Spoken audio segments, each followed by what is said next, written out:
Well, isn't this rich? And yeah, there's a bit of a double entendre that I'm trying to reference there. Here you got Chrystia Freeland there promoting tax hikes on the 1%. Oh, really? Really? So why don't you start donating a large chunk of your own income or salary? Because as we're learned today, or at least, and I got a video, folks, by the way, that'll probably be uploaded before I've even done this one, and you'll see what I'm talking about in that one.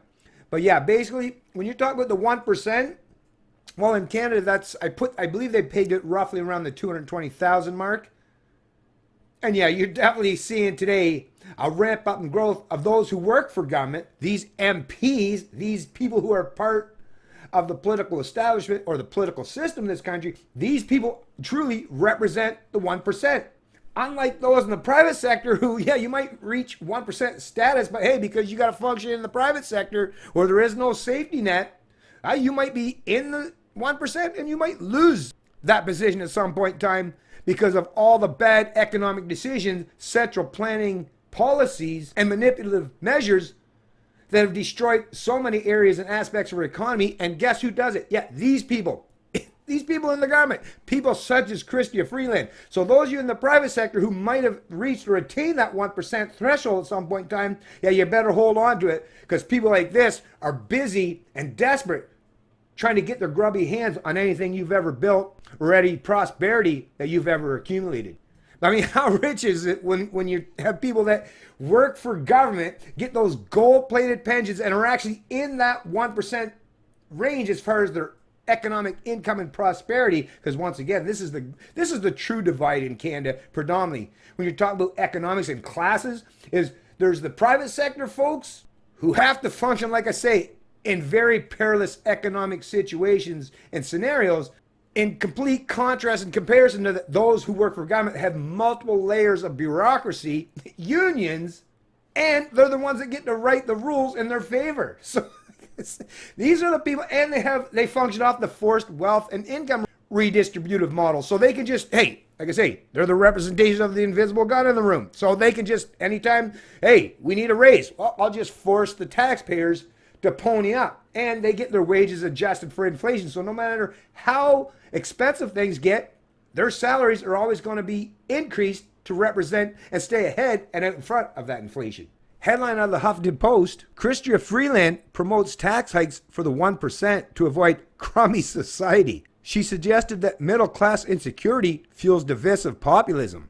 By Z. Ann Lum, under the politics section, May 1st, 2019.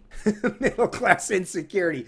Why is there a hollowing out of the middle class? Because the middle class has seen a huge, substantial chunk of their economic prosperity have to go to fill up the coffers of people in government to pay for this overbloated and ridiculous salaries of people such as Chrystia Freeland, right?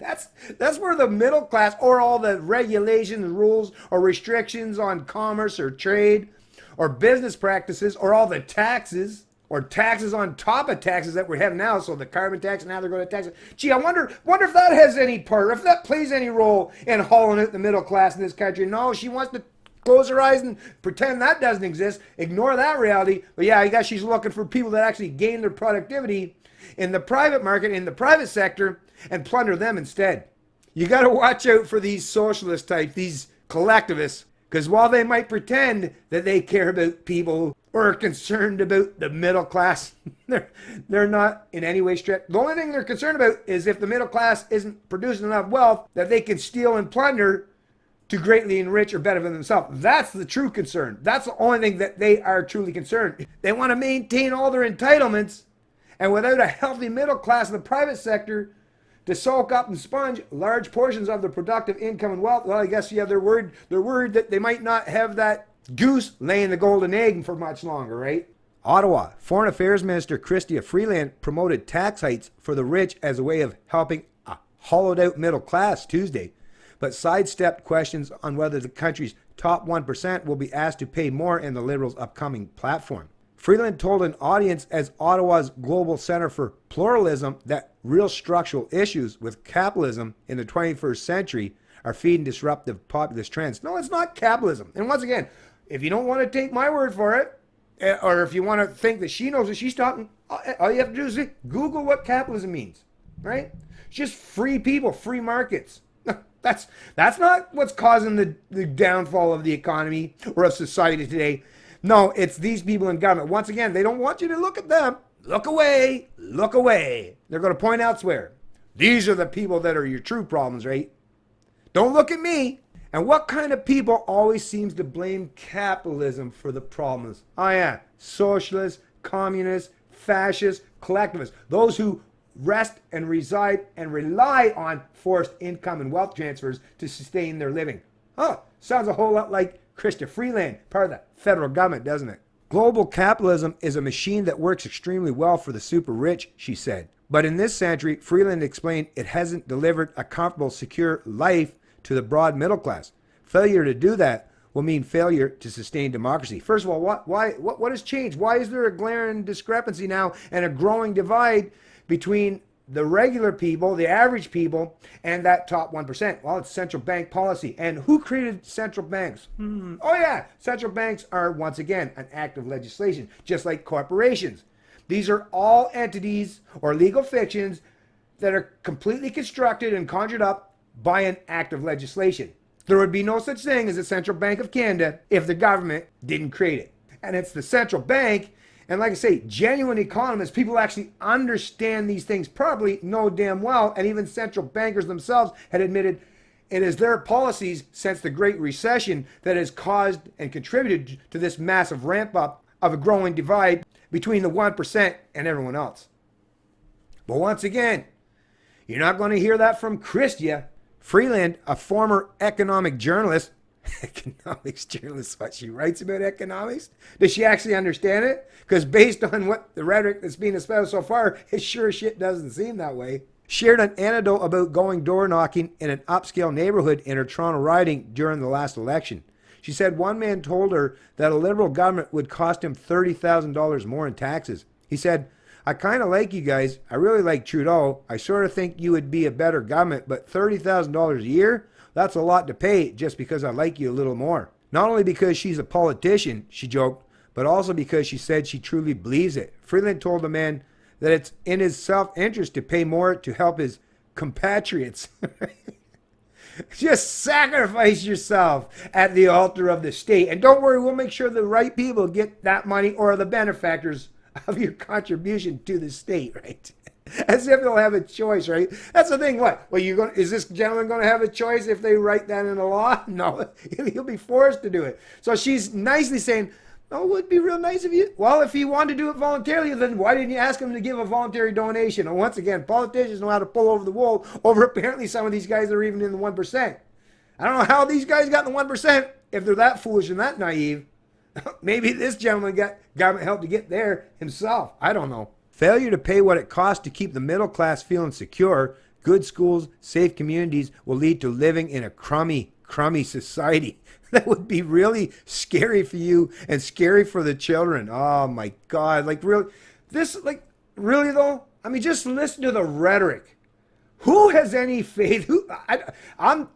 I'm baffled on a continued basis. Well, I mean, I guess they pulled the wool over your eye one time, Canada, but Jesus, if you vote for these people once again, like if I see the Trudeau Liberals come to power once again, it's going to tell me that, oh my goodness, yep, Canadians are, or at least a substantial portion of them, are much, much dumber than I even give them credit for. And I'm telling you, I already think there's a lot of Canadians that are pretty fucking dumb down at this point in time. And why? Because, yeah, I actually acknowledge and deal with the real world. I mean, surely, please tell me that things are not this bad, at least for most Canadians. She suggested that divisive populism grows parallel to middle-class insecurity.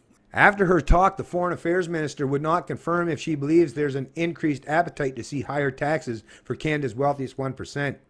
The problems that are currently facing the middle class are really hard and complicated, Freeland told HuffPost Canada, and that nobody would say the government has figured everything out. I've described for our approach, and I think our approach right now is the right one. She pointed to the Canada Child Benefit, increased support for seniors and students as examples of measures the government has taken to help the middle class. No, you don't help the middle class or any class for that matter by just offering them handouts or forcefully redistributing from people who are producers in society to give the ones who are parasitical or not producing anything in society. That has never actually benefited even the people that you think are the benefactors of that forced wealth and income redistribution. Because all you actually are doing is teaching those people to become reliant on big government as a means to their economic ends. And yeah, we're definitely seeing, that's the only thing I've seen government succeed as far as these forced wealth and income redistributive schemes. I've definitely seen a ramp up in growth of Canadians who seemingly look to government to sustain them economically or take care of them from cradle to grave. That's the only thing that you'll see as a benefactor or as a benefit to anyone that falls for this kind of nonsense. But once again, from someone like this woman, I believe that she would love to bring in a full-on socialist type of regime in this country if she ever had the opportunity to do so. Child poverty rates have been falling since 2012, but the government's income-tested benefit catalyzed the trend. The extra money in families' pockets helped to lift 278,000 children from poverty, according to Statistics Canada. Now, what it was, you caused them to be into that poverty rate through all the inflation and the ramp up and growth of big government, so all you did was throw them a little bit extra to put them just so that their nose or their nose is just above that water line so that they can at least breathe now, right? But you think that's a way to help them out? Here, at least you can breathe. 95% of your body is still underwater and submerged, and you're basically turned into a human prune, but hey, at least you can still breathe, right? Good job. I think as a government, we can say we've made a good start, and we're going to continue to work at it, Freeland said. The Foreign Affairs Minister did not share details of the Liberal Party's upcoming election platform. Instead, she hinted that Canadians will find some more concrete measures to address challenges facing the middle class. Well, that's another thing as far as helping the poor. Well, this is predominantly the middle class, as if the middle class truly needs help. But even for the poor, like as if she's talking about trying to help the poor. I've been listening to that fucking same old story, that record skipping over and over and over and over for the last 4 decades. And like I said, no government program that I've seen so far after all these decades has actually done or achieved that. Matter of fact, it's only grown the ranks of people who become, once again, dependent on government. Or now, even those who actually work for a living, now they're just considered the working poor in this country. But at least you can go work at McDonald's or Tim Hortons and get that minimum wage, right? Shortly after taking office, the Liberal government followed through on an election promise to cut taxes for middle-class income earners and increase rates for the 1%. To do that, the government increased the tax rate from 29% to 33% for people who earned more than $200,000 annually. The new rates were effective January 1st, 2016. So once again, $200,000. And all they went was from 29 to 33%. Oh yeah, they're really soaking and like really 200,000.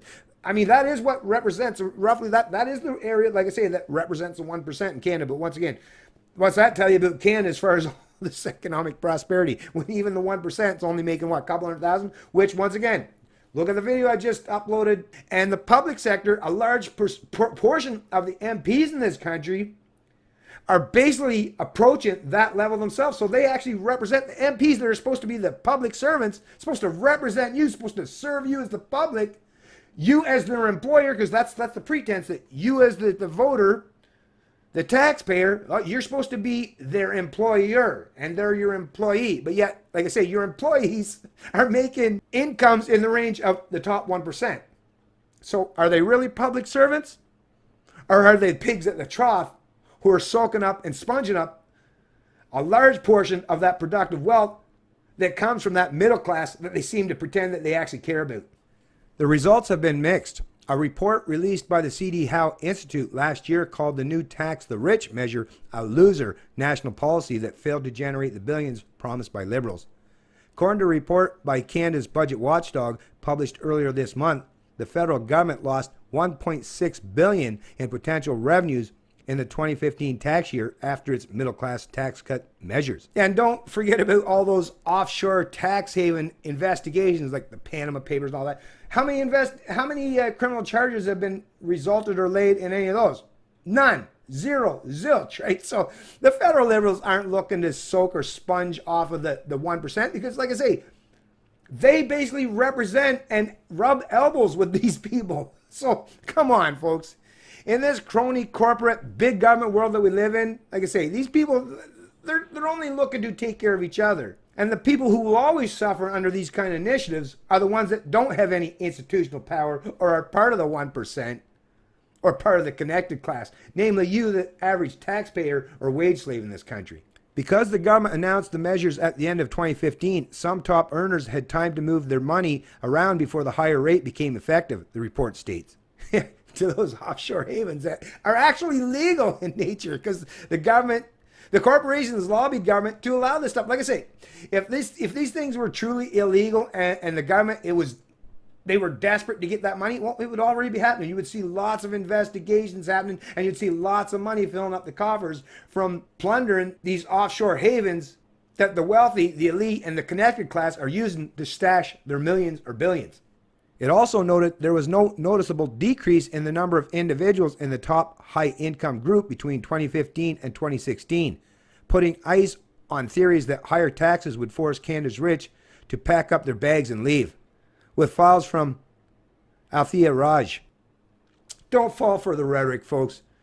Please, show me come October that Canadians aren't this foolish, aren't this naive, and get rid of the federal Trudeau Liberals. Now, I myself, I'll be voting for the PPC. You do your thing. I'm not going to tell you to vote for it. But I will say, you can either vote for real change or just tinkering around the edges or a little bit of a change, which is basically what Scheer represents. And yeah, the NDP, Judge Ming Singh, yeah, like I said, not too worried about that. I think most people that have ever voted in, the Albertan people definitely found out, yeah, we don't want to go that route. I'm sure they won't go that route again. And I'm pretty sure at this point now, a lot of the people in the BC are probably regretting never allowing the NDP to come to power. Well, actually, I guess they voted for the Liberals, but because of that one seat difference, the NDP, but like I say, whether it's the Liberals, the NDP, or the Conservatives, all three of the establishment parties, they're all going to be looking to soak you, whether you're the working poor, the middle class, or that 1%. In reality, like I said, the true divide is those who work for government, who are part of that 1% that represents the bureaucratic state, the ruling class, those in the media that now I guess they're going to probably get themselves a nice little raise based on that $595 million that the federal Liberals have plundered from the Canadian taxpayer, or like I say, the unborn at this point in time, so that the media will carry favor for them and promote them during the federal elections. We've got a lot of people that are up against this, a lot of people with institutionalized power and positions. But if we're all willing to do the right thing for not just the short term, but the medium and long term, like I say, if we do the right thing now, we might have to go through a little bit of pain yet. But if we do the right thing, that pain won't last nearly as long as it will if you keep playing this back and forth of the LibCon game. The definition of insanity is doing the same thing over and over again, expecting a different result. It's Canadian Libertarian, and I love liberty.